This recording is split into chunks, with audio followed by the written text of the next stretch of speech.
Opinion Rahul Gandhi or Shashi Tharoor, will the real Congress please stand up? PM Narendra Modi may not yet have succeeded in breaking Balochistan away from Pakistan or getting back Pakistan-occupied Jammu and Kashmir, but he has split the Congress down the middle. The recent decision by the centre to send high-profile, all-party teams to 32 countries as well as the European Union has deepened fault lines in the Congress so much that the rifts are now in the open. Rahul Gandhi has predictably gone against the patriotic narrative and the tradition of the opposition, standing with the government of the day in the time of a national security crisis.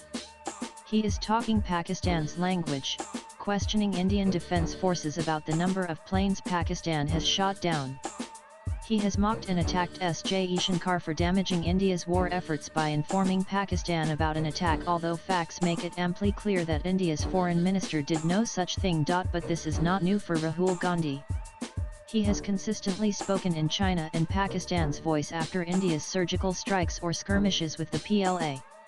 He secretly met Chinese officials while India was engaged in the Doklam conflict with China. He has been seen and accused of meeting Khalistanis, those close to the Muslim Brotherhood like U.S. Congresswoman Ilhan Omar, entities believed to be working for the U.S. deep state and Western globalists, particularly on his overseas trips. Currently, he is leading the Narendra Surrender campaign against Modi, implying that India lost the conflict with Pakistan, regardless of the extensive and precise airstrikes on Pakistan's terror camps and air bases, which ultimately prompted Pakistan to beg for a ceasefire. In the time of strife, Rahul Gandhi has undermined India's elected government and its stellar security forces more than most Pakistani politicians have. In contrast, senior Congress leader Shashi Tharoor has led India's most fierce and sophisticated global PR campaign to counter Pakistan's narrative. Tharoor, who would spiritedly debate San Parivar's worldview of the Bharatiya civilization, nature of being Hindu, and the idea of India, has for the last few weeks been the foremost voice of patriotism in the Congress and to the world. He has been a vocal and articulate endorser and ambassador of India's actions in Operation Sindoor. Salman Khurshid and Manish Tiwari have similarly championed and amplified the Indian government's offensive after the Pahalgam attack. They have spoken in one voice with the nation. Then there is Jairam Ramesh. He has a different stand and has criticized the government for not being able to eliminate the Pahalgam terrorists so far.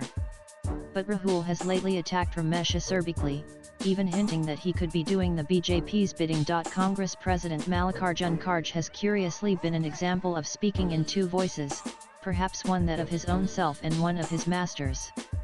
Presiding over a meeting of the Congress Working Committee (CWC) on May 7, he said India had given a befitting reply to Pakistan. We are proud of the Indian Armed Forces, who have given a befitting reply by taking bold and decisive action against the terror camps of Pakistan and Pak under Operation Sindoor.